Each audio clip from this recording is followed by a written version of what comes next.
we are going to start. Cool. So today we are going to talk about account-based marketing on LinkedIn, basically how to warm up and land opportunities with your target accounts. We want to discuss 5 points today.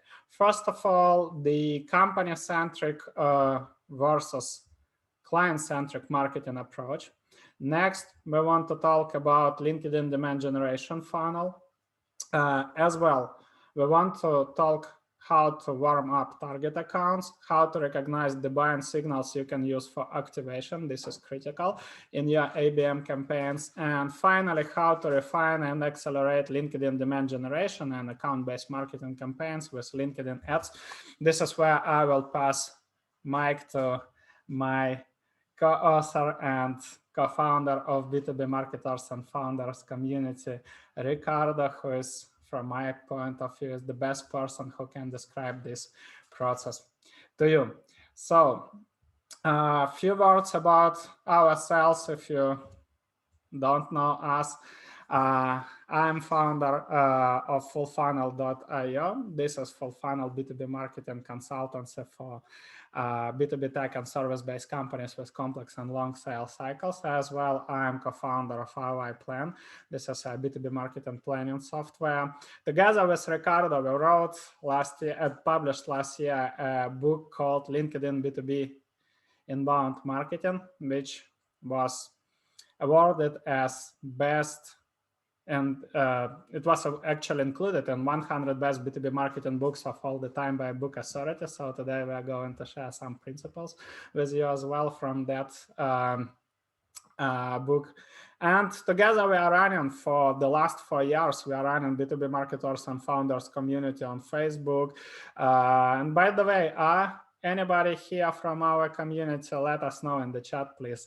I'm really curious if you are in our community.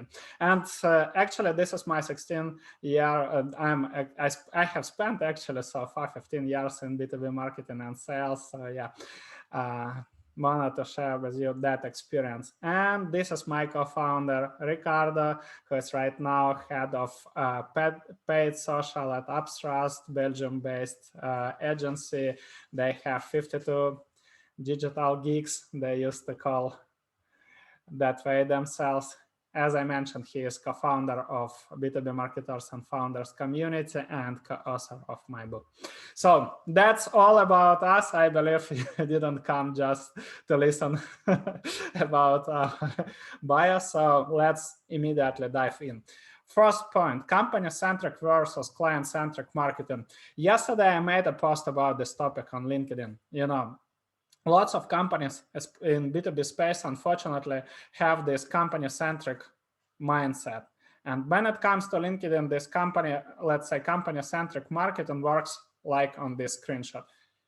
SDR has, or business development manager has a LinkedIn profile, and this person is reaching out to everybody who might be potentially interested in the service or like product like this one.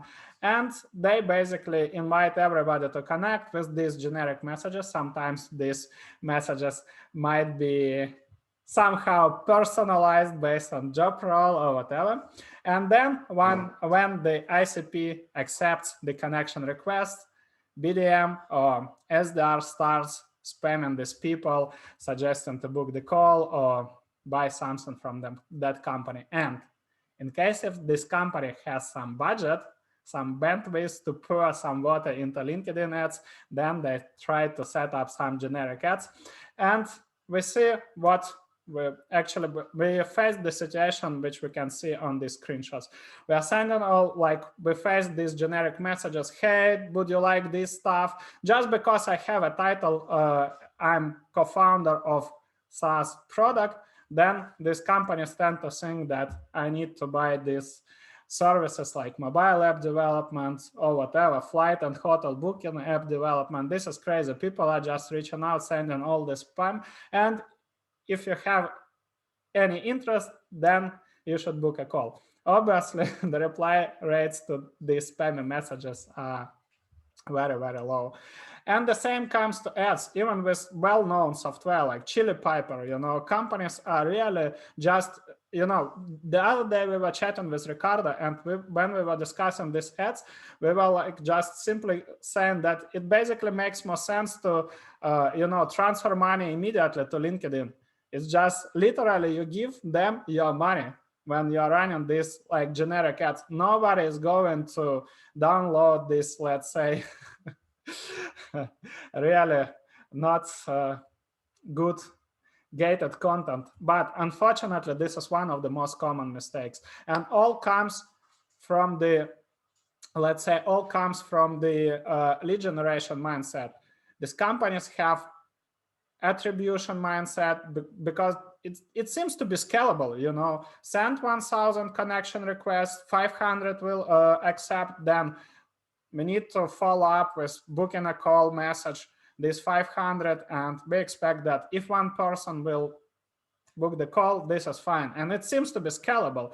But I always have a question: what will you do when your list of target accounts will be finished?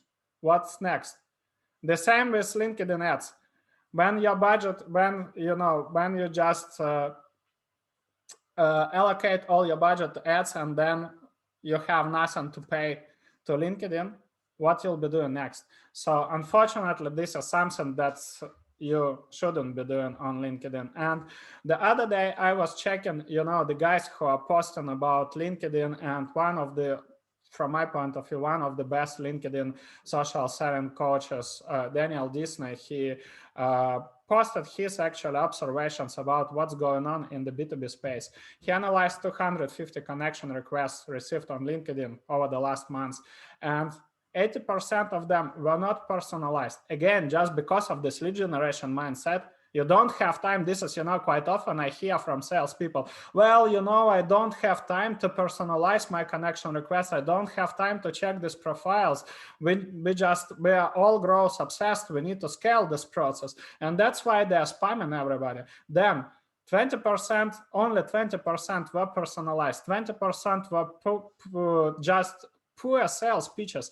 And if you can see the reactions to that post and the comments, people are simply tired of this approach. And you know, as well, you never buy complex, or let's say high ticket products or services from these generic messages. Maybe there is an opportunity to buy some low ticket, I don't know, product or software, but it's not possible for, let's say, for companies that are selling tickets above like 1,000 euros, 10,000 euros. And of course, it's not applicable for companies that have a big average contract value above 1 million euros, etc.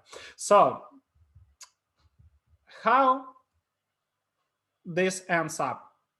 As a result, if you have this lead generation mindset, you'll always be dealing with low response rate, with high cost per action. The worst actually part for your SDRs is that you'll be always begging for a meeting. You always be asking, can you please have a meeting with me? You know, that's actually, and the another worst case scenario is that all other companies on any given B2B market is doing the same. They're sending the same spammy messages, and the same way they're begging for meetings. So there is always a question that comes from the target audience: why should we have this meeting with you? And it leads to another issue. Leads don't show up, or they go cold after the discovery call or demo call. And quite often, if you have this broad targeting, you waste time with wrong contacts or leads who are just not, or who are just basically interested but never going to buy something from you. And because of this, you potentially might have a low deal close rate. And finally, you create audience fatigue and burning bridges with potential clients.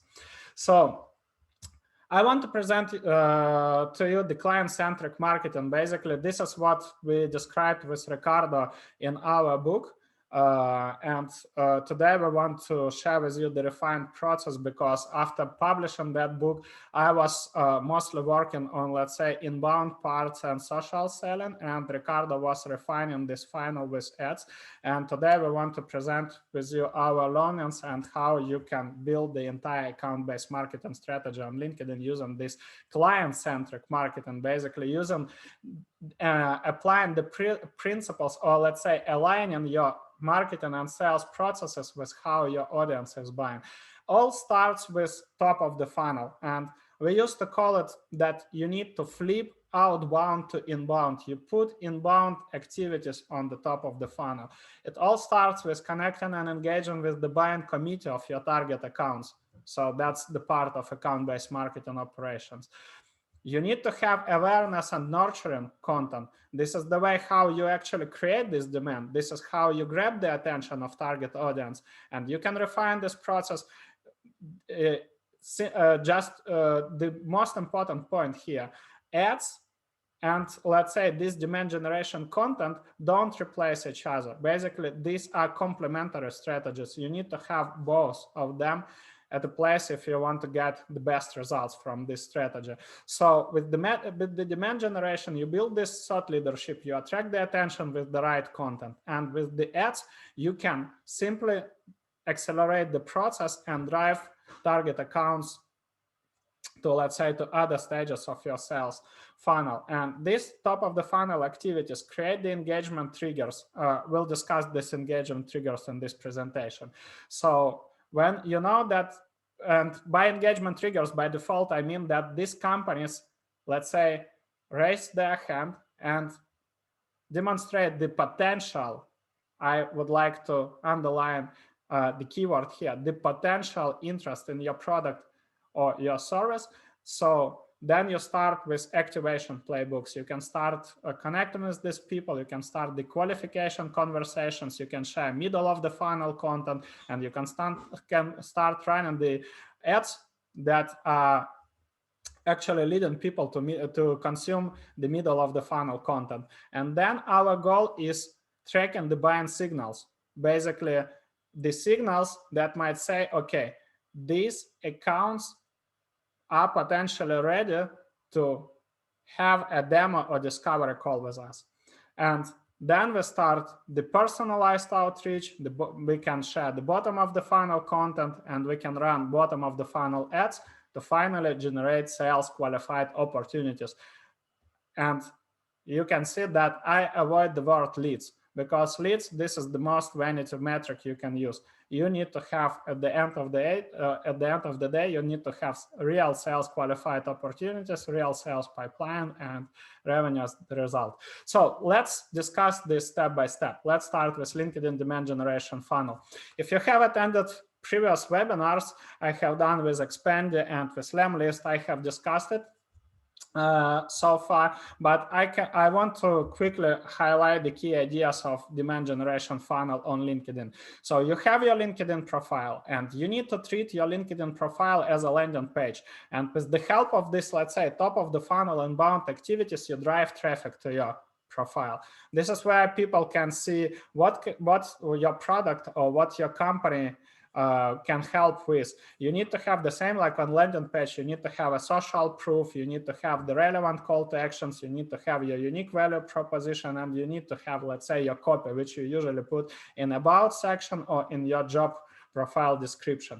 Then you need to proactively, so while content will be generating, new connection requests, of course, some of your potential customers will be reaching out to you, but you don't need to rely on, let's say, this passive approach. You need to proactively connect with the target audience. And basically, we have 4 audiences we need to connect with. This is something that I will describe later. Then we have this, let's say, this content inbound activity. And this inbound activity generates profile views, connection requests, content engagement, and once we website visits. And when we have this data, we can reach out with a personalized message, and then depending on the engagement with the content, you can send some relevant, let's say, middle of the funnel content. You can put it into Content Hub, and now you can control the content consumption and can reach out and suggest, if the company potentially is interested, you can suggest to have a call where you can provide more insights, answer the questions, and share the ideas how to implement the product or service at this specific account. So it's just a high-level overview, so I want to dive deeply into details right now. 6 core principles of LinkedIn demand generation file: growing audience, warming up and nurture target accounts, keep an eye on engagement and buying signals, flip outbound to inbound, start sales conversations without cold pitching, and the 6th principle is never stop nurturing. So let's start with the first one: growing your LinkedIn network with the target audience. 4 types of audience you should connect with. The first one are engagers. This is our terminology. It's not it's not scientific one. This is something that we agreed with Ricardo how we used to call these audiences. Engagers. These are people that highly active on LinkedIn. They love your content, but they will never buy from you. You might be wondering why you should be connecting with these people. The reason why, because actually these people help to get more exposure for your content. They boost the organic views of your content because of this consistent engagement. And in most cases, these people are connected with your target audience. And just because of this, your content will be regularly shown in the news feed of your target accounts. I will share with you in a moment how it's happening. Next, ideal customer profile, or ICP. These are the people that are the buying committee members of your target accounts: decision makers, champions, blockers, and influencers. The third audience are event organizers. And these are people that obviously hosting the events you want to speak, and basically the events which your target audience attends, like this one, for example.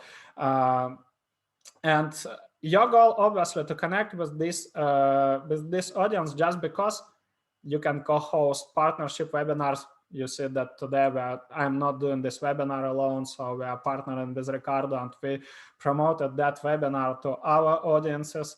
And that's the best opportunity to present, your product or your service to a new audience by delivering value. So that's why you should connect with the third group. And finally, the group number 4, which is called co-pilots. These are people that have the same audience but sell different solutions to your ideal customer profile. So in our case, I mentioned that before this webinar, I have done several webinars with Lemlist and Expandy.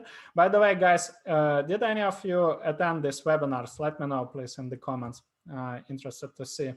So the reason why I was doing these webinars is just because, I can present this software to my audience, and this is the best way to natively promote that software.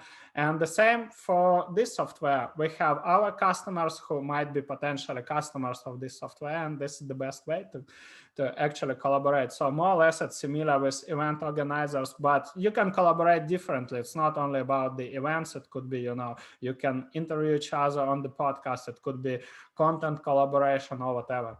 So it can be a sort of referral program, up to you.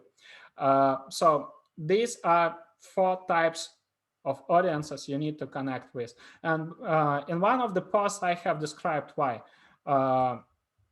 you need to connect with these people, because this is actually the LinkedIn ecosystem that helps you to regularly appear in the news feed of target accounts, build a strong brand and real relationship with the target accounts, generate and capture the demand, and educate and nurture the target market. Now take a look on the right screenshot. You can see a screenshot of my newsfeed. And now in my newsfeed, I see the content of the second and the third connection. And the only reason why I see it because Leon and Gaetano, who are my connections, engaged with that content. And just because of that, I'm seeing it in my newsfeed. So that's why you need to connect with these 4 audiences. These people help you to get this organic exposure, this organic awareness. And basically, this is what we call demand generation. With the help of your content, you attract the attention. People are visiting your profile. They see, again, treat your LinkedIn profile as a landing page. They see your positioning, your unique value proposition. You capture this demand, and when it comes to account-based marketing, you can start on building a relationship and activating these accounts. So before launching this campaign, your teams, marketing and sales team, should be aligned on 3 key points: ideal customer profile, you need to be very clear what accounts you'd be targeting. And if you missed one of the webinars, there is a link on YouTube. You can, but anyway, I will be sending the link with the recording of this webinar. I will send you the link to that webinar where I explained how to build the account list for account-based marketing program. So you can double check, don't want to dive deeply on that point. So next one is the qualification and disqualification criteria for account list building. You must be very clear what accounts should be excluded from your ABM program. And the same, it's even more important for ads as well. If you'll be paying LinkedIn for ads and you'll be targeting the wrong accounts, you'll be just wasting your money and time. And finally, warm up and activation campaigns. The craziest mistake you can do when sales are working on, let's say, one list of accounts and marketing, for example, is targeting with the events or with the ads completely different accounts. This is the number one mistake that ruins the ABM program, and you need to avoid this at any price. So how to grow your audience? That's the first point we need to focus on. You have, of course, you have inbound approach. Basically, people will be reaching out to you or connecting with you because of your content. But as I mentioned, we don't need to rely solely on inbound process. We need to have proactive outbound. So you need to connect with these people. And I suggest you, especially if you are reaching out to your ICPs, I suggest you to be creative. Try to, again, it's not a shortcut, it's not a hack, but keep in mind, how can you, cut through the noise? How can you grab this attention? It can be a personalized video, it can be a personalized audio message or whatever. So it's not, but again, it's not about setting up, let's say, automation in Expander with like Hyperice integration and sending one photo to everybody, just putting some first name. It's not the personalization. Personalization is when you check in the profile of your target account, see the way what exactly you can say in your message, and this is how you are going to personalize. Why exactly you are reaching out? What do you want to have from this, let's say, connection? That's the key point here. And it leads us to the second point, warm up and nurture target accounts. For this purpose, you need to have a diversified content strategy. It means that if you have if you have a complex buying committee, let's say if you are targeting enterprise accounts, you might have 6 to 7 or maybe even more people inside your buying committee. So for this purpose, you need to have diversified strategy, because one profile can be targeting only one specific role. And in this case, you can see the real example. So you need to create different, let's say, content strategies to, in this case, you can see different strategy to CTO and different strategy to CEO, just because these people have different interests. They consume different content, and you can't, satisfy both of the audiences. That's why the one profile should be focusing only on one specific job role and have the content strategy that is dedicated to this specific role.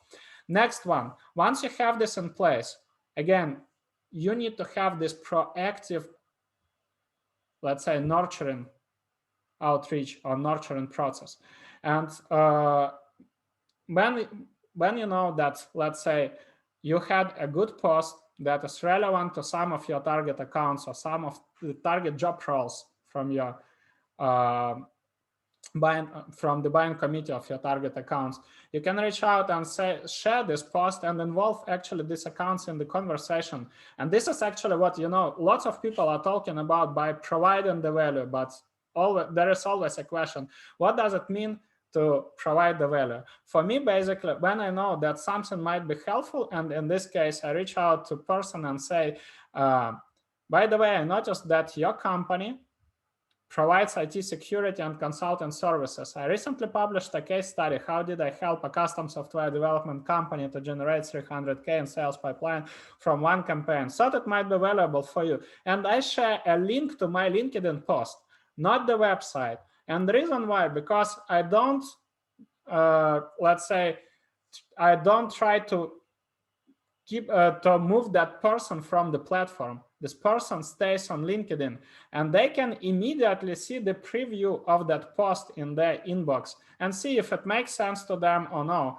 And basically, if it's indeed a valuable post, it attracts their attention and they might check. And this is actually the best part, how you can start the conversations, because if they're interested, and I will share with you some examples later, you can proceed and actually start on this. Remember this client-centric process. You can start suggesting some of, let's say, middle of the funnel or bottom of the funnel content. You can create a personalized content hub, and you can track the content consumption, and you can target these people with, let's say, middle of the funnel or bottom of the funnel ads. This is something that Ricardo will share with you later. Next principle, keep an eye on engagement and buying signals.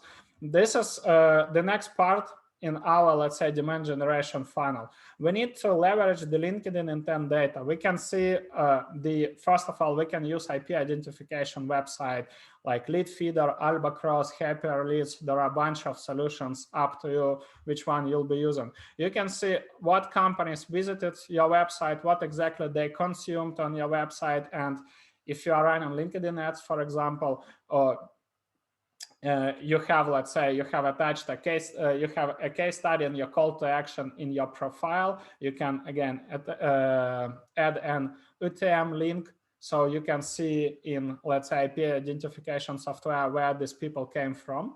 And based on this, you can start retargeting them or reaching them out on LinkedIn and saying, like, let's say, Ricardo, if Ricardo is Chief Marketing Officer at my target account, I might reach out and say, somebody from your team was interested in this case study, and basically I checked your company, and this is something that I feel I might share with you. Let me know if that sounds interesting to you. I have this case study on these results, etc., and basically can build my outreach based on this. The same, you can see who checked your content, who visited your profile, and these are the best, let's say, sources of intent data.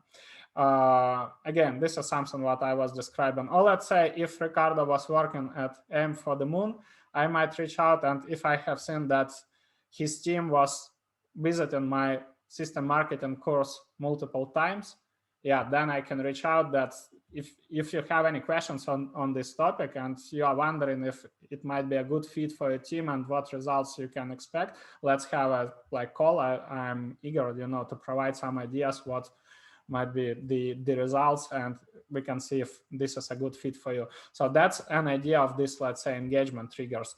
Next one, you can leverage search and signals. And as well, what we are sharing right now, these principles can be applied to LinkedIn ads as well, something that we share later in our presentations.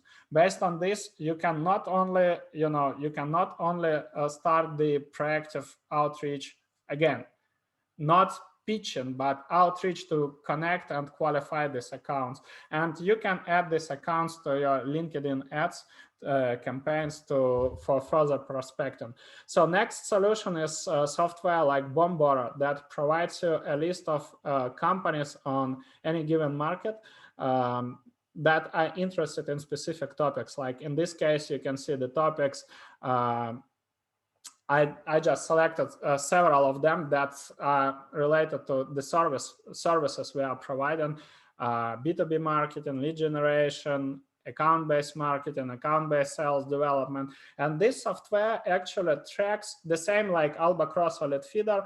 They they have this IP identification, and they see if somebody, from, let's say, this first company, ITAF, was searching for these articles, were clicking on these articles and consuming that content. And the more people, click these links, the more people spend the time on these articles, the higher is the score. And basically, this is how they provide the average score. And you might identify the accounts that are, let's say, on a consideration or on the research stage. They're consuming that content. And basically, if you are, let's say, providing account-based marketing services, then it totally makes sense to start connecting with these accounts. Follow the social signals. quite often you can find the public available information at at your target accounts websites. Let's say if you are let's pretend you are running software development agency and you are collaborating with SaaS companies. So you can, that's like a very specific example. You can visit their website, and almost all SaaS companies have public roadmaps. So you can see the most voted features that audience expects. And always they have, the planned section, the section in progress, and the section with the completed list of features. And then they have a section for the like submit your feature, where you can submit your ideas. And basically then you can, sort this, let's say, features by the requests, by the demand, and reach out to people and say, hey, let's say I have noticed you guys at Recruit have this request, and basically I have a case study how to quickly implement this feature, let's say on this framework with this skill set just in 2 weeks. Let me know if this is something that might be interesting to you, something that might be valuable for you. Just an example of personalized outreach, of personalized connection request. The same, you can follow these target accounts. That's why I mentioned you need to connect with the buying committee. Quite often they might post something, something about their needs, priorities, initiatives, and you can see if they're interested in something. Then you can again reach out with the same personalized approach. Sorry. So the next principle is flipping outbound to inbound. And this is where you start, instead of pitching, you start helping. This is the key point. And your goal, in most cases, all of us are running discovery calls before selling the process. In B2B, if you are not selling, let's say, low ticket SaaS product, then discovery calls are inevitable. Company wants to meet with you. They want to share the challenges. They want to see the solutions to their challenges or to their needs. And your goal to learn to hear this from your target accounts and then create or present a personalized solution. The most common mistake with the lots of companies, when they receive a connection request or when they are connecting with somebody, they immediately start pitching. I suggest to flip outbound to inbound because it helps to qualify beforehand the target accounts. And this is an example. Let's say I connected with a target person, and this person says, thanks for connecting. I have been meaning to practice and learn more about account-based marketing. Looking forward to staying in touch. And I say like, hey, happy to connect as well. Any specific questions you have, I have lots of content on this topic and send some articles that might help. And if this person belongs to my tier 1 or tier 2 target accounts, then I create a personalized content hub for this company, completely branded, and I put some relevant materials in this content hub, and I quite often record a video with sharing some, let's say, some ideas I have for these people, and ask some questions. Have you guys tried this stuff? Let's say, at what point of your ABM journey you are right now, etc., etc. And I send this content hub just because it helps to track the content consumption. I can see it. You can see just a screenshot from DocSend, the software I was using before. Right now we partnered with another vendor. So the content hub gives you a comprehensive data of the content consumption. So you can see what exact content did they consume, at what pages they spent the most time. And this gives you a very good idea on how to follow up. So these are basically priceless. This is priceless data. So let's say if I know that Ricardo spent, let's say, 2 minutes on campaign orchestration, I then can simply follow up and say, Ricardo, actually, quite often people asking me about the ABM campaign orchestration. If you have the same question, let's have a free call. I can, answer your questions and share my experience on how you usually orchestrate the ABM campaigns. And I can share some ideas, that you can, let's say, use at Upthrust, just to give you an idea. And this is the best way to follow up. This is the best way. When you know that people spend 10 minutes, 18 minutes, 1 hour, you need to define, your, let's say, your activation point or your engagement criteria. Then it means, but basically, of course, if they spend 10 minutes, it means they definitely might have some interest. And if the person, another one, spent 13 seconds in your content hub, it makes no sense to reach out. Or suggest, not to reach out, but suggest booking a call with you. You can reach out and ask, like, what prevented this person to check in your content hub? Like, was this person busy or whatever? And this is the best way to remind about yourself in non-obtrusive way. And it brings us to the next point. Start sales conversations without cold pitching. So this is what I have described. And you can see the real follow-up. Let's say I have sent the content hub, and yeah, I'm sharing with you the screenshots right from my inbox. So I'm reaching out to that person and say, did you have a chance to check the case study? Curious to hear your feedback. And then the person replies, I'm sorry, I haven't. I will read it right now. Thanks for reminding me. That's the best way. So if you know that person didn't visit your content hub or spend just 13 seconds and then was distracted or whatever, then you just remind about yourself. That's the best way. And obviously you can see if the person has no idea who you are and what you do. Let's pretend if we are skipping all the steps I'm sharing with you right now, and you are just simply going to pitch the call, then basically this person might like, the worst case, they will mark your request as spam and block you. The best case for you, they will simply start ignoring your messages. So that's the real problem. And you need to give an idea why you are following up. So I'm saying in this case, no worries at all. The reason I sent a follow-up is that the case study is about the company from a similar industry as your company. And I'm really curious if you found some insights that you can implement. And basically, based from this, you can book discovery calls. You can see, like, wow, happy to hear. If the person replies, yeah, this like totally makes sense to me, and then ask, like, if you'd be interested, we can jump next week on the call. I will answer your questions and provide some ideas.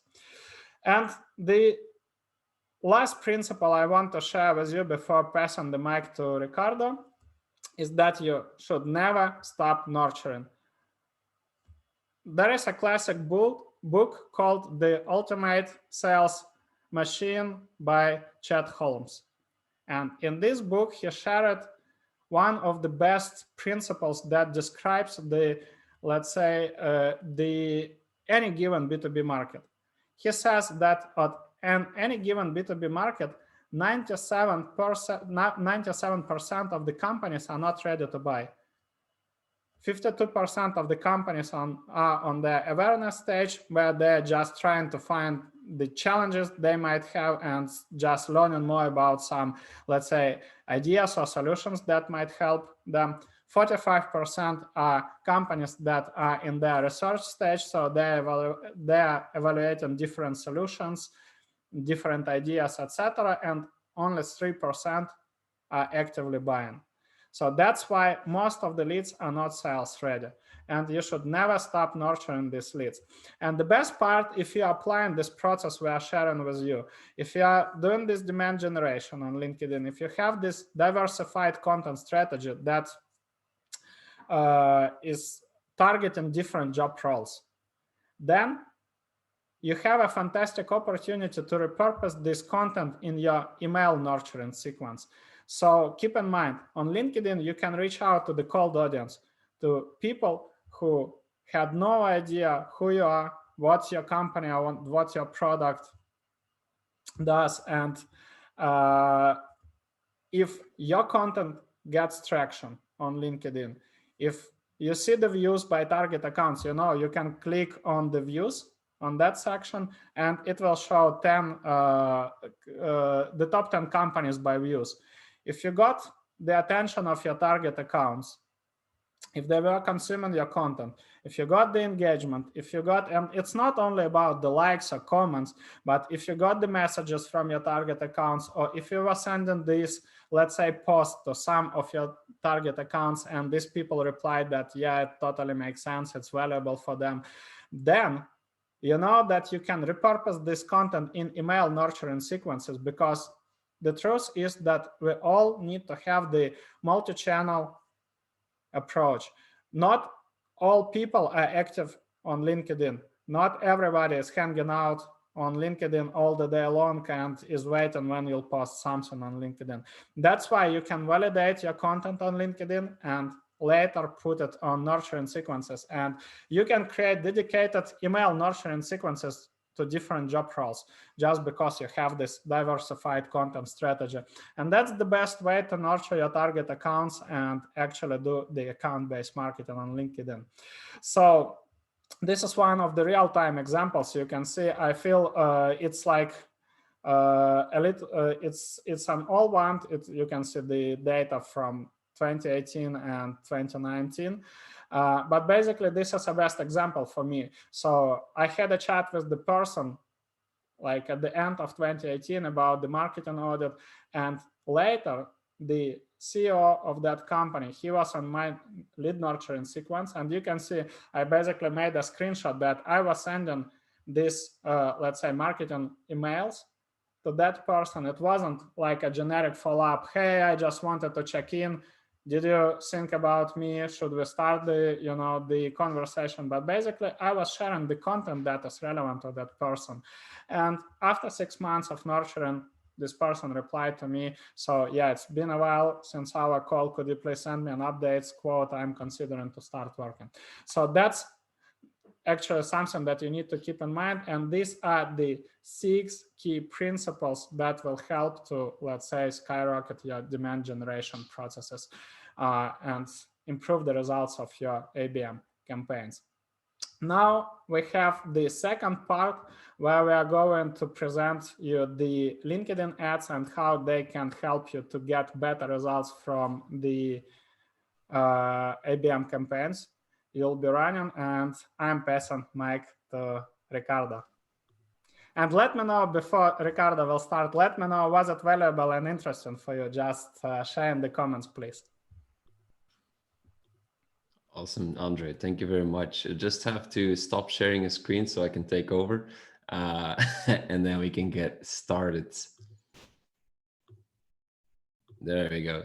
Thank you very much. And then moving over to the webinar.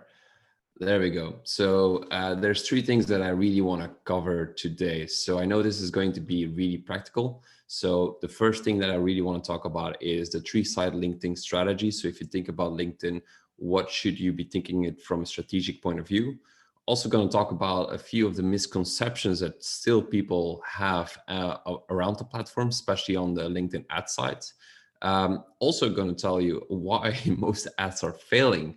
And luckily for you, it also show you how to fix them, basically. So you walk away today knowing what is the framework you need to be thinking about when running ads on LinkedIn. And then also we're going to get very, very practical. So I'm going to show you example campaigns, things that work, things that you should be trying, and really getting out of this webinar thinking, okay, this is stuff that I can now do myself, brief my agency, think about next steps, and it's really going to be really practical. So if you stay until the end, I'm just going to show you what has worked for us and what you should be trying for your next campaigns. All right, getting started. So the first topic is very simple, a 3-side LinkedIn strategy. So Andre really talked about a few things. So if you think about LinkedIn or B2B in general on the LinkedIn strategy, you'll see on the left side is the B2B marketing strategy. Think about ICPs, think about market segmentation. That all needs to happen before you can start the real process on LinkedIn, because just as any channel, you need a strategy before you walk into the space. And I think Andre really mentioned a few things about inbound and outbound. So outbound, what are the emails or what are the LinkedIn messages you should be sending towards your target audience? And then also inbound, talking about, okay, how do we how do we attract and create content to attract and nurture our leads once we are connected? So that's the two topics that were really covered in the first part of the strategy.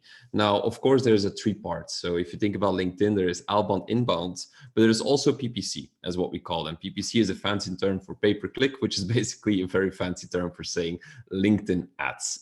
So these are the three things that we really want you to be aware of that you can cover. And Andre covered the first two, and I'm really going to cover the last part, which is the PPC side and how to run LinkedIn ads, which can run simultaneously, which is a very difficult word to pronounce, I just realized, for your outbound and inbound campaigns. So you can run inbound and outbound at the same time while you're running your PPC ads. Before we get started, I just want to highlight a few things because I think there's a lot of misconceptions about the platform, especially about LinkedIn. And most of the people believe that LinkedIn is super expensive when it comes to clicks.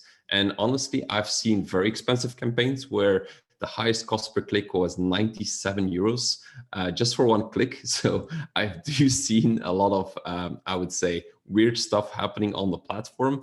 But there's definitely opportunities where you can get really good CPCs comparable to other platforms like Facebook or Instagram if you do it right. And this is actually an example you can basically see from the naming convention. We are targeting payroll, which is one of the most competitive industries because there's high margins, especially because we've done Google Ads for them as well. And if you look at Google Ads, it can go up to 40 euros, 50 euros per click because they know the margins are so high in this industry. So it's a very competitive industry, but still you can get CPCs of 50 cents, 1 euro, 2 euro on average when you do stuff right. Now, on another thing is that there's a misconception. I know Andre doesn't like to talk about leads, but there's also something that you need to generate is demand. And this is also part of the demand generation, is just leads, but also just running campaigns towards your target audience, which we'll be covering in a second. But it's also a misconception. And I see this when agencies come in and say, hey, this is not possible or it's too expensive, is that you can generate leads on LinkedIn. And this is basically a screenshot from two of the campaigns that we're running at Upthrust, where we can see over the course of years that we got, I would say 1,200 leads in one account, 900 leads across a few months. So it's definitely possible. And I think a lot of people just have that misconception that it's not possible at all. Now, of course, the next question will be, yes, well, probably you have an ad budget of Salesforce. I don't know how much they spent, but I see them a lot on my feed.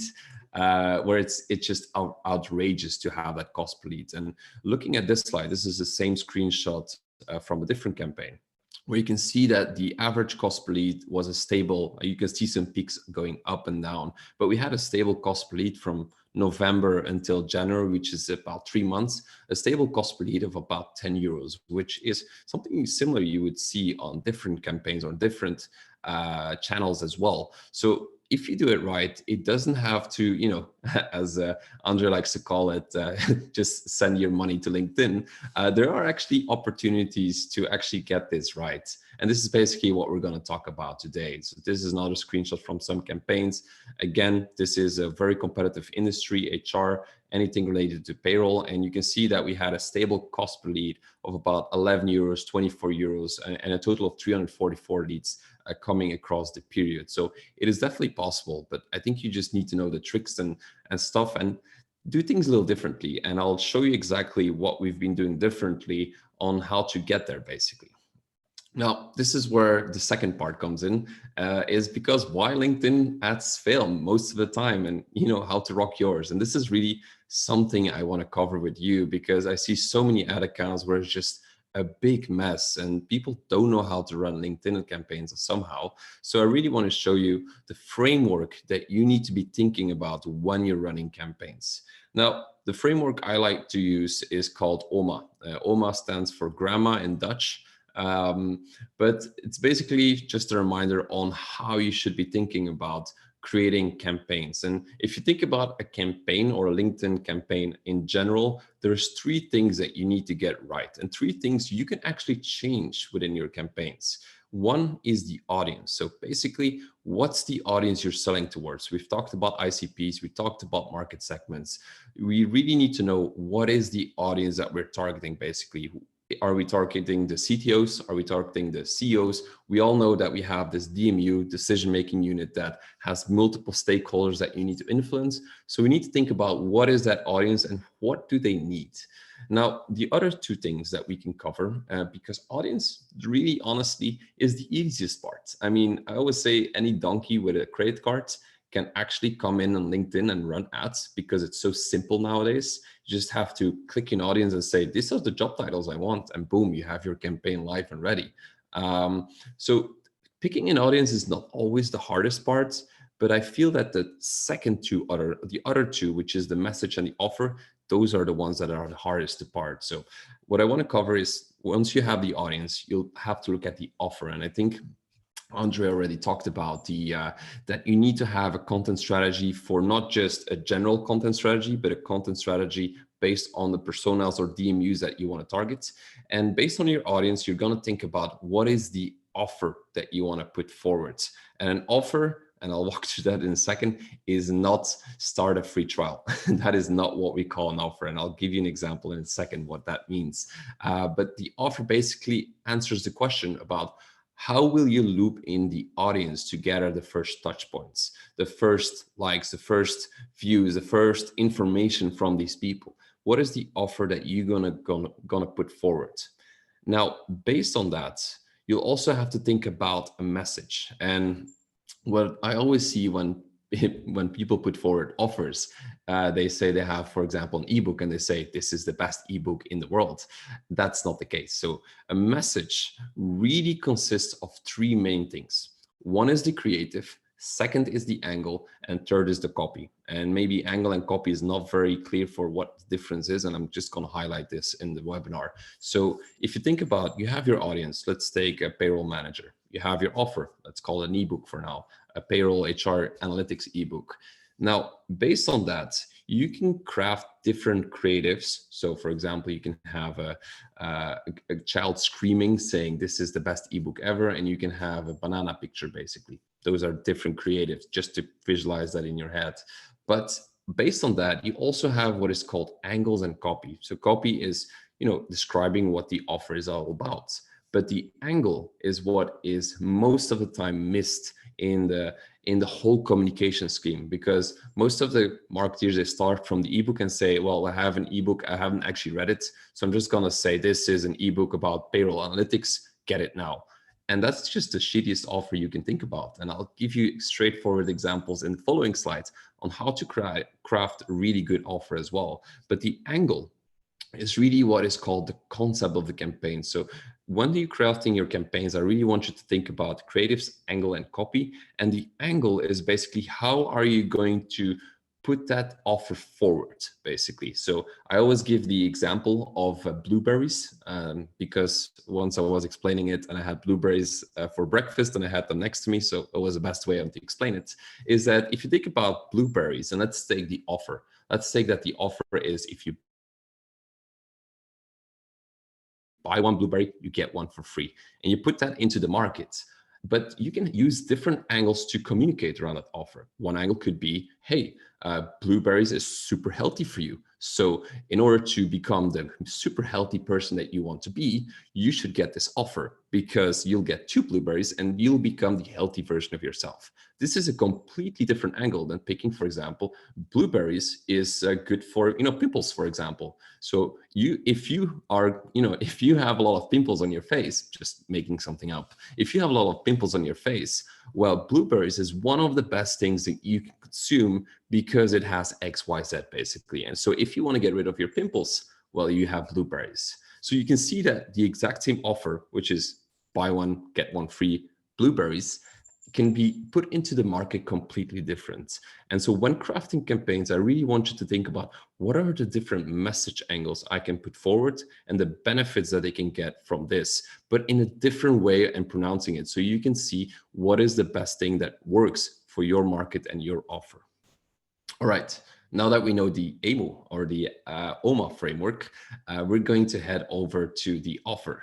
And what I try to always communicate, and as I've actually made a post about this on LinkedIn, is I have never ever seen a campaign where you run a cold audience, so basically people that have never heard about you, asking for a free trial or a demo. Like, I have never seen it in my entire career running, and I've seen it so many times already passing by, and I still don't understand why people do this.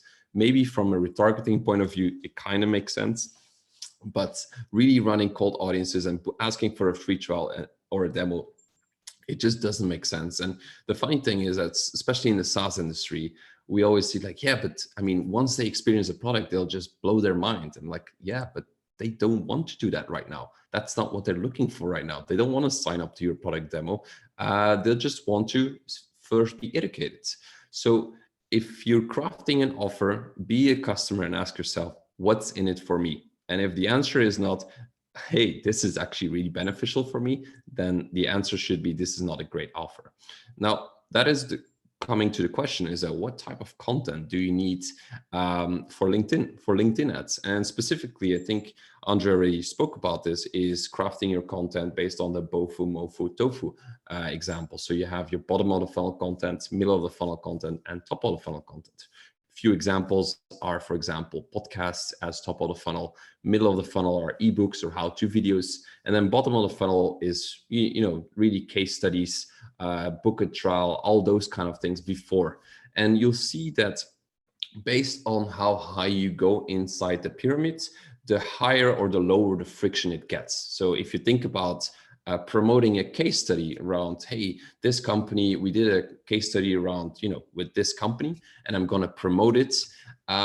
Most of the times it really won't work because you have high friction. Not a lot of people are looking forward to reading a case study on a Sunday evening. That's not what they're looking for. So this is why most of the time you'll need to find a balance between what is high friction, what is medium friction, and what is low friction. And most of the time where you see the sweet spot is really between the high friction and the medium friction. So really crafting content that is still at the bottom of the funnel, but is still a little bit of a medium friction. I'll give you an example right after to give you some concrete examples on how this would look like basically. So if you think about LinkedIn ads, you can't just come in and say, okay, I actually have this, beautiful landing page created by my amazing designer to book a demo. It's not going to work. So you need to have something that is in the middle of a medium friction to high friction in order to get those customers through. And I love this slide. I just keep on using it. I just love it because if you think about the message, and we spoke a little bit about the angles and the message, what I see most companies miss is the fact that they always talk about the thing. This is the ebook. This is HR analytics ebook, and nobody cares about your ebook.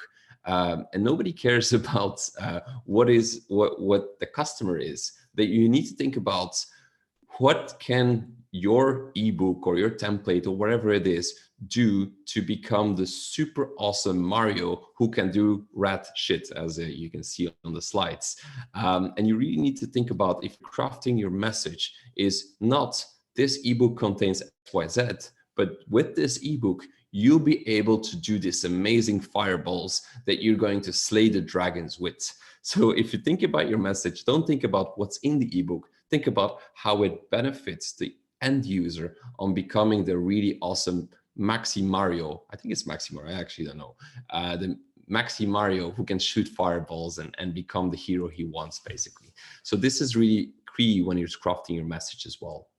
Now, let's get a little bit really practical. So what I want you to get from this is really examples on how to do this yourself, and also think about your next campaign on this is a possibility for us that we can do.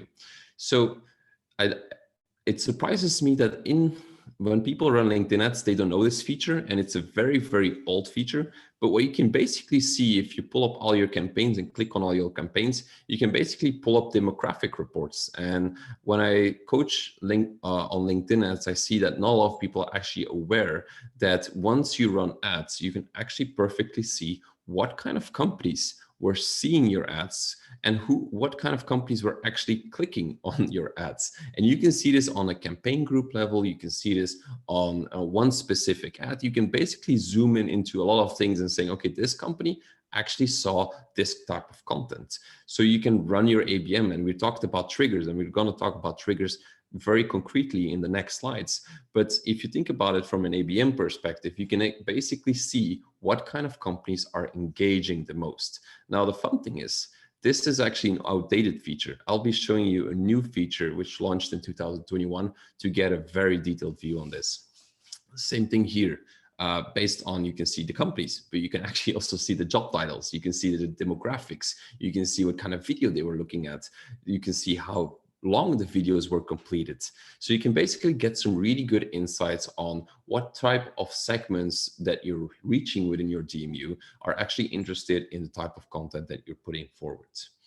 Now, Andre talked about search intent. So Bombora, for some that don't know, Bombora is basically a website where you can get intent data. So they gather data from across the whole web, and they see which type of company is looking for what kind of solutions, I would say.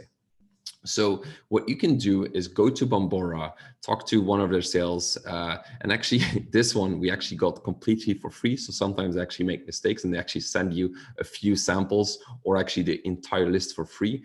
And it gives you an idea on, for example, people that are looking for HR software, or people that are looking for accountant software. So they have that data, and they also know the company size. This is actually a sheet that you're going to get back from Bombora, which basically says what is the company name, what is the domain, what is the company size, what is the industry that they're in, the average score, the topic count, and the topic count delta. So just on, for people that don't know what the average scores are. So a company search basically is basically people that are looking for a specific topic compared to their historical baseline. So that ranges between 0 and 10, and a score of 50 equals the average consumption. So you can see, for example, this company, NHS National Services, were actually looking for global payroll solutions recently, and they have a really nice score. So these are companies, and you have now that intent data.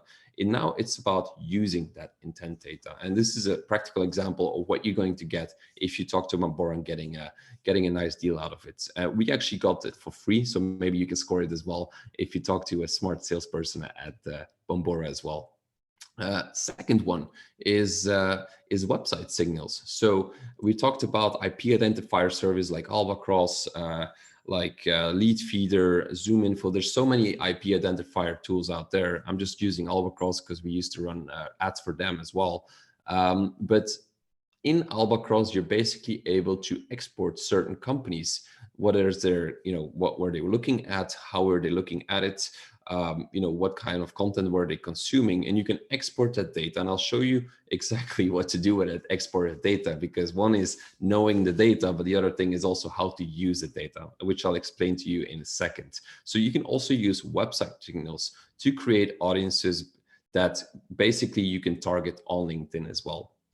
And of course, what you also have is social signals. And social signals I identify as, how do you listen to the web? How do you listen to the web to understand what kind of companies are looking for what specific thing, basically? So a very concrete example is that I want you to think about certain triggers that happen in the life of a company in order for people to think, I actually need a solution like this. So in the very concrete example, when you look at global payroll, when is a moment that they are starting to look for a new payroll solution is basically when merging happens. So when a company X buys a company Y, they will reconsider the whole process of, okay, what kind of software are we going to use? What kind of CRM system are we going to use? Are we going to blend the systems together? Are we not? Are we looking for a more global solution, more local solution? So when that moment happens, you can actually capture those moments from the internet and think about, I'm going to use that data in order to run campaigns because I'm listening to what is happening on the web. And I want you to think about, for your own company, what are what we call the social signals to understand what a company is going through and when they kind of need your services or they need your software, basically, in order to run those campaigns. And for example, here for us, we have a website called TED Tenders Electronic Daily, where we can get and actually scrape an entire list of all the companies that have merged in the past XYZ days in order to run campaigns, because we know these are people that we can target because they'll be looking for a solution in the coming months, weeks, or even days. And from there is what you can do is you can create an upload list of companies with buying signals or ICPs. So that is the lovely thing about it. So I showed you how to get a Bambora list or anything related to getting intent data from the website, from Bambora, or even from just social signals.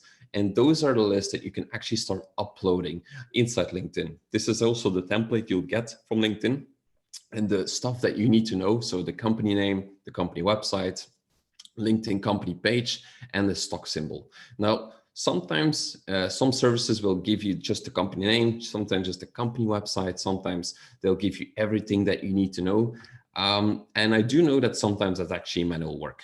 So making that list, thinking about, okay, what kind of companies are we going to put in there, and finding all the relevant information, it does take some time. And the reason why I'm saying it takes time, because I've done it before manually, and I don't want to do it again. So what we usually do, and I'm just giving you the back-end process for us and how things work at us, is what we do is we send out briefings to VA. So this is Johannes, this is my VA back in the Philippines. Please don't steal him, he's mine. Working very nicely together. And what we do with him is, I'm just sharing you the backend process here, is that we send a briefing using Loom. Loom is a video recording software, which we use in order to brief anybody basically in our team. And we use Loom to basically say, look, Johannes, I want you to go to this website and take this. And we basically give him one example on what he should be doing. And from there, once he knows the process, he can basically run the process on himself. So what we do is we send him a briefing, we give him a document, and then from there, of course, we ask if you have any questions, please let us know. The reason why I'm giving you this is because this might become a tedious process. And the better you can actually tell to LinkedIn what kind of data you want to upload, the better it is.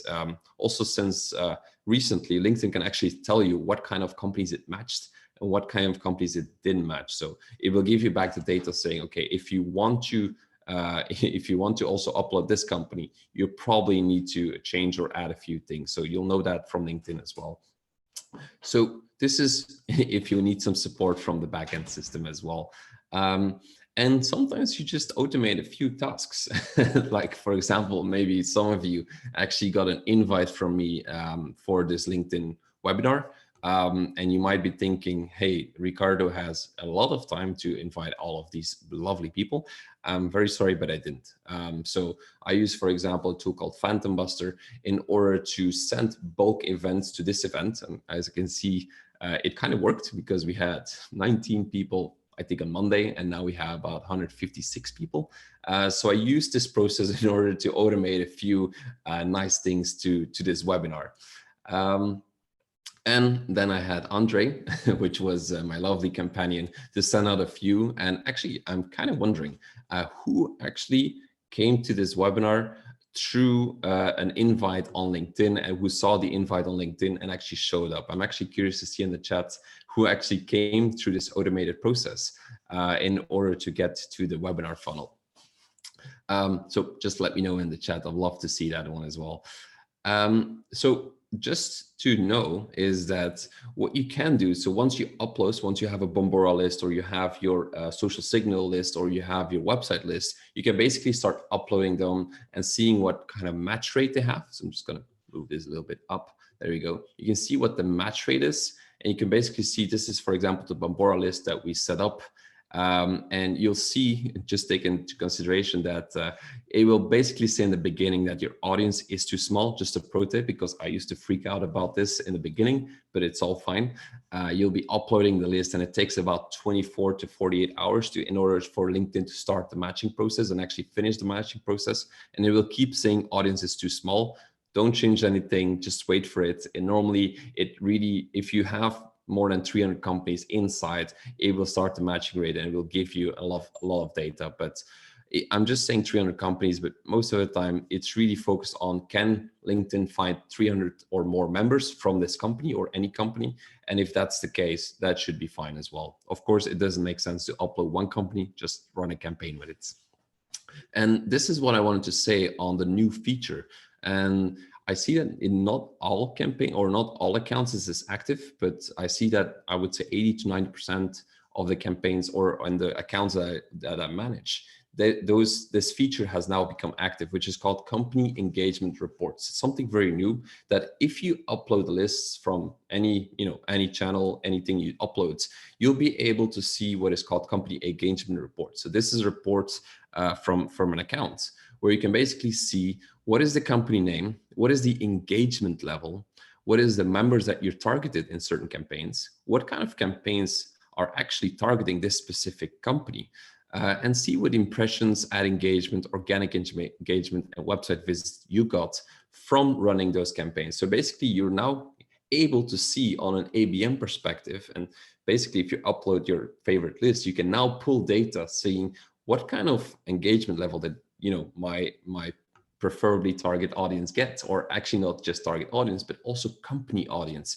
that is in there. And this is, I showed this yesterday to one of our clients, and they were just blown away that they can actually get this information to give it to the salespersons and say, okay, now that we know that there's so much engagement level happening for this specific company, let's reach out and do an outbound campaign based on these companies, because we know now the engagement level is a medium or high. Now it's time to reach out and make sure that sales is following up, basically. And this is also what Andre was talking about, flipping the outbound to the inbound and going from inbound all the way to outbound. So using this new feature in order to navigate through your outbound campaigns as well.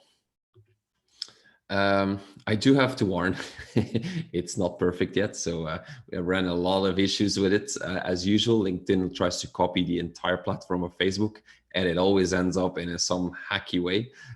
So as you can see, they're trying to escalate a few things, technical escalations all the way. So if you don't see or you get an internal server error, don't worry. I've actually had this a lot of times. So just be patient as LinkedIn tries to solve it. In a few months or weeks inside your account, you'll be able to see it.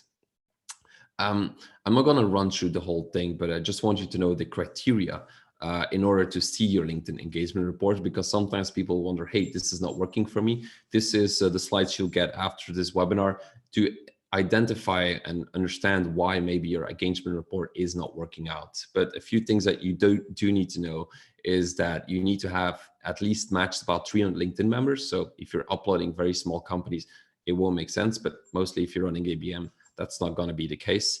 And I think also one important one is that the archived or archived companies, that you cannot archive any of your lists in the last 6 months. So it needs to be active, ready, or updating. Otherwise, it won't be able to show your account or in your account, basically.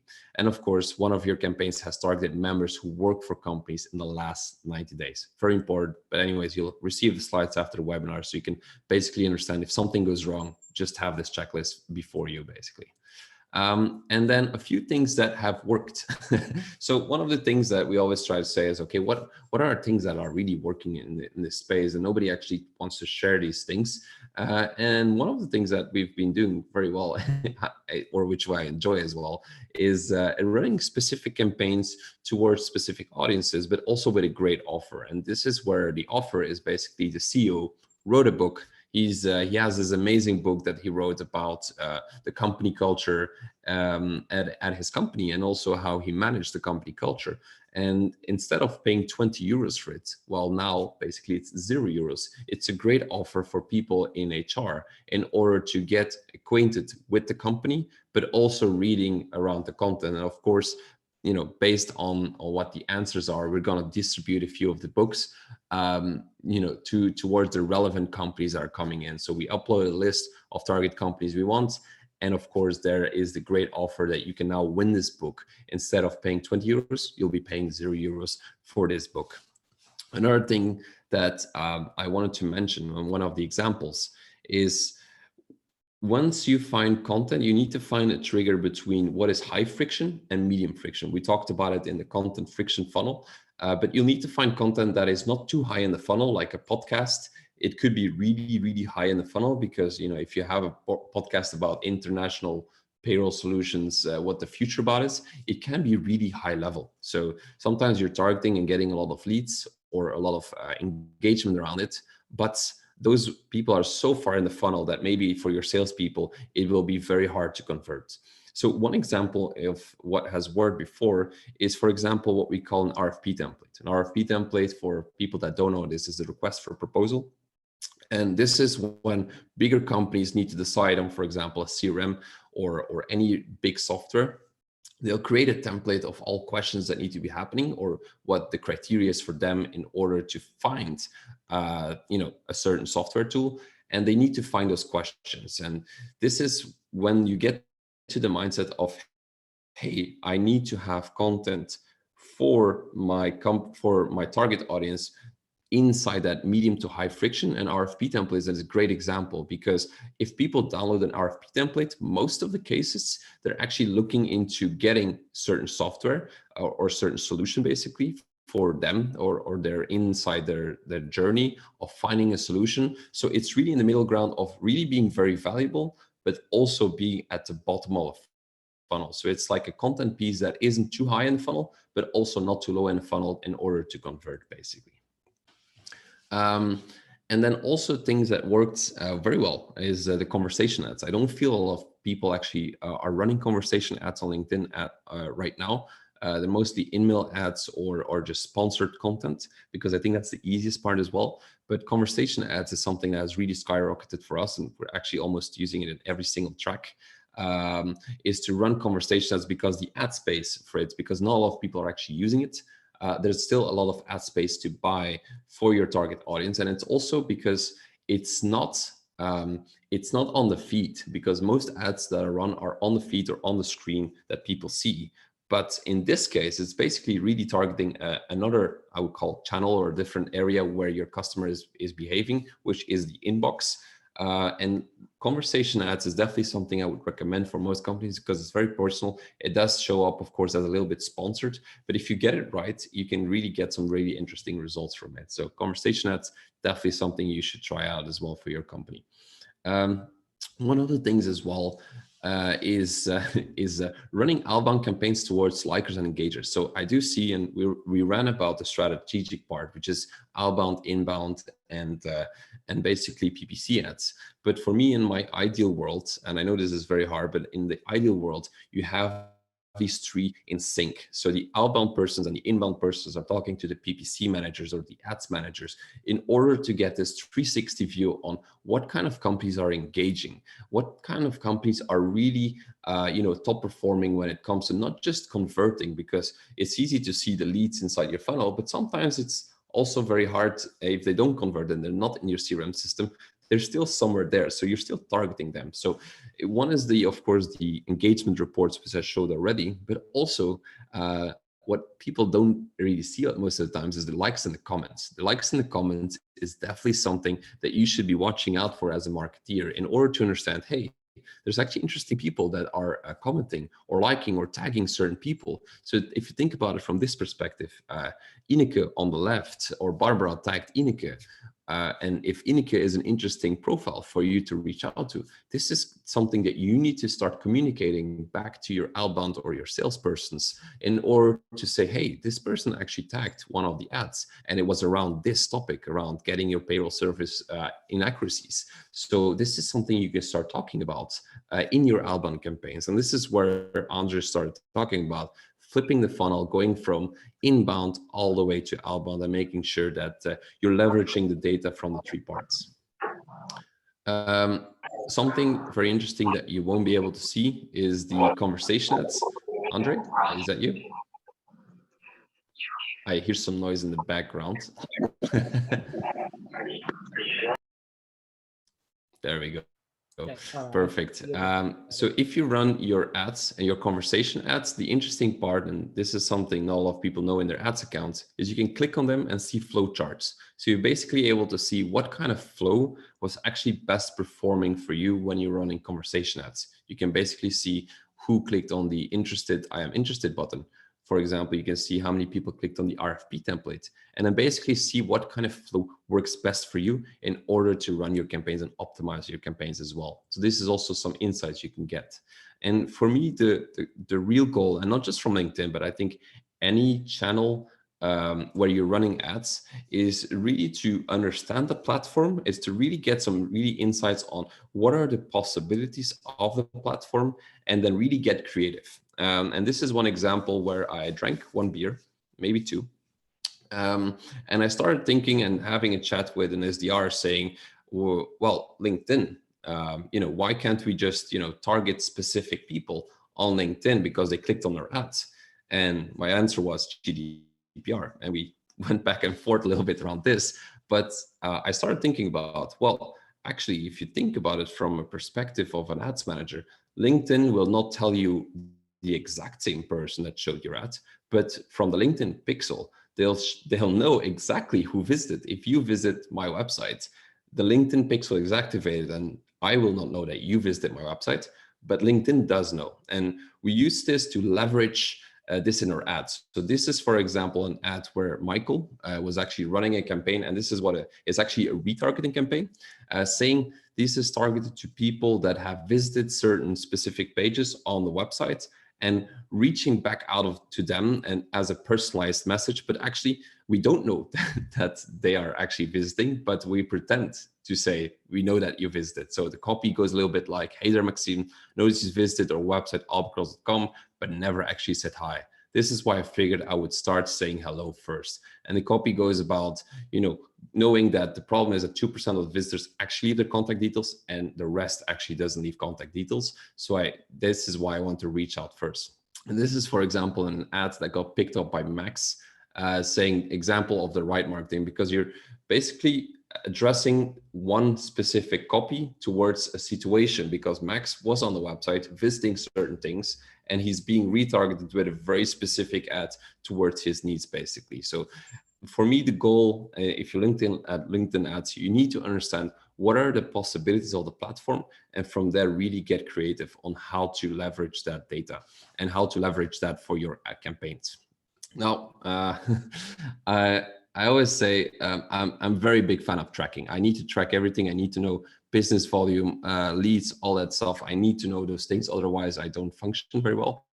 And I also do this in my personal life, because recently I figured out, after having a corona in December, is that after being, I think I was hospitalized for a week back in December, and my personal health was just completely not good, I would say. So I figured out, okay, let's get it back on track and figure out what are the KPIs I need to be looking for in order to get my weight back under control and really go towards a target. And I think if you think about it from a B2B marketing campaign, you do the same thing. You have two kind of KPIs. One is the leading KPIs, and one is the lagging KPIs. So leading KPIs for me, for example, is how many times did I sport today? What is the food that I ate? What is the alcohol I consumed? What is the water I was drinking?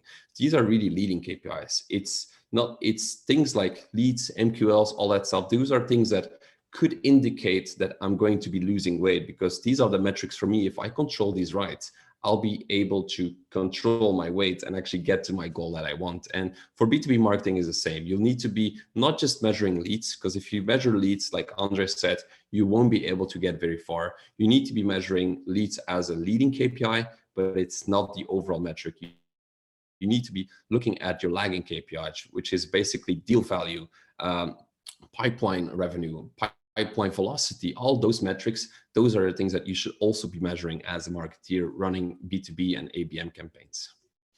And this is an example of what happens if you don't measure all the way. So this is a WhatsApp conversation. This is literally a screenshot where we said, hey, this is a screenshot I got where the marketer said, look, we got a lead, actually an MQL that came through, and sales spoke to him, and the actual value of the lead or the MQL is worth 460,000 euros, basically. And I was like, oh, nice. And I went back to my campaigns, because we are able to measure all the way end to end. And I replied, said, really cool. Came in through a message ads, as mentioned before, on LinkedIn, which were targeting payroll job titles. We switched off the campaigns because of the high CPL, which was 35 euros at that time. I'll switch them back on. And this is where sales and marketing really the lines between each other. You need to be able to measure all the way down the line, because if you don't measure all the way down the line, you don't know. Is a CPL of 35 high? Maybe yes, compared to other things. But if they bring in leads that are actually turning into customers with a deal value of 460 euros, 35 euros is actually peanuts if you think about it. So you'll need to have that feedback loop to just look at your leading KPIs, but also your lagging KPIs. To finish a few things, I want to say that there's some advanced targeting tips, which I always try to use, things that you can just implement today, because I've been using them for every single campaign.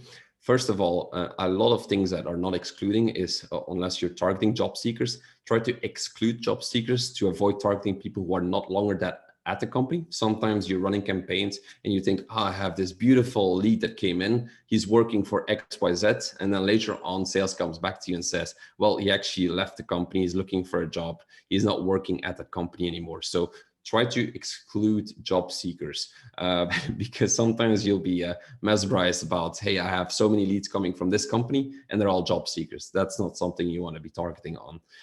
Exclude competitors. They're just, avoid clicking on their ads, because, LinkedIn ads could be expensive. Just try to avoid it and just exclude them. Also use seniority instead of age or years of experience. So what I always try to do is seniority, because LinkedIn doesn't really always know what your age is unless you give it to them. They kind of guess it based on how many years of experience you have. So that's why I always try to use seniority, because they have a better sense of the seniority and not of the years of experience. And then also a thing that is always on, and I hate it for LinkedIn for it, is the audience expansion. So if you create a campaign, it will always be ticked on, the audience expansion. And I always try to switch it off, just for a reason that if you want to target specific companies, why would you want to say to LinkedIn, but you can target these kind of audiences, but you can also target a million others if you want, if you see some similarities. In a platform where you're able to decide so well what you want, it really doesn't make sense to try to avoid and expand your audiences, especially not in an ABM strategy. And to finish, just to know that you can actually learn all of this, all the things that we've mentioned. And also, I think I have the book here, which is actually next to me, which are the ABM playbook course, the LinkedIn Ads Masterclass course of mine, and also the LinkedIn Content Marketing book, which are actually now in a promotion. So usually is 650 euros. And today we're actually giving it away for a 350, which is basically a discount, basically to learn everything. And then the ABM playbook course, we're really going to target anything about the mindset, the strategy, warming up campaigns to run your entire program. Then from there, in the LinkedIn Ads Masterclass, you're going to learn everything that goes around how to create beautiful ads that convert. And then of course, in the LinkedIn Content Marketing book, you learn how to run outbound and inbound campaigns that convert. So if that's something that you're interested in, chat as well. We're just going to run through it, because basically this is an offer that stands until the 5th of April. So you need to pay the full price if you're ever interested in this again. I also see that some people, I'm just going to come back. I also see that some people are actually also from the course are actually also joined. So I'm super happy to see that as well, that some people that joined the courses already are joining here as well. And I just want to thank everybody for being here. I know it was a lot of information.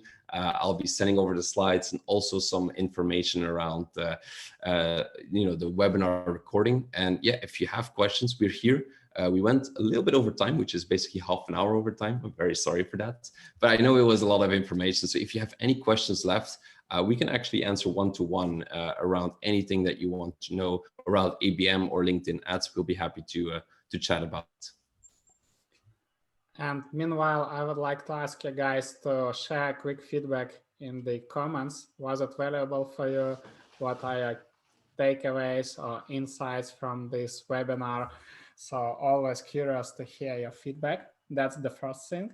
And the second one, would you be able to turn on actually your camera? I would like to make a collective picture of all of us. You did it too fast. Can I be on the picture? Yes, of course.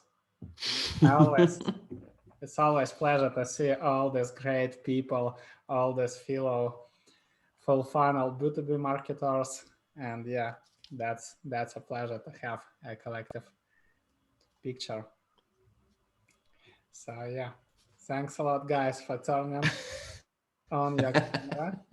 Yeah, you, Ricardo, looks always the best on the pictures, you know. Whenever we meet with you, Krakow, Antwerp, you're always the most, the guy with the beautiful smile. Always. It's the hair, man. It's the hair. Yeah.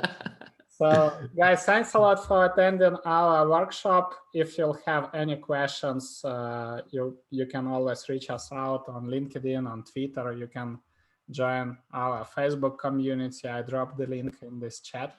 And I will be sending the recording as well. I will add these links. I will add the link to this, let's say, Easter LinkedIn bundle. And yeah, I wish you happy holidays and see you on the future events. Cheers.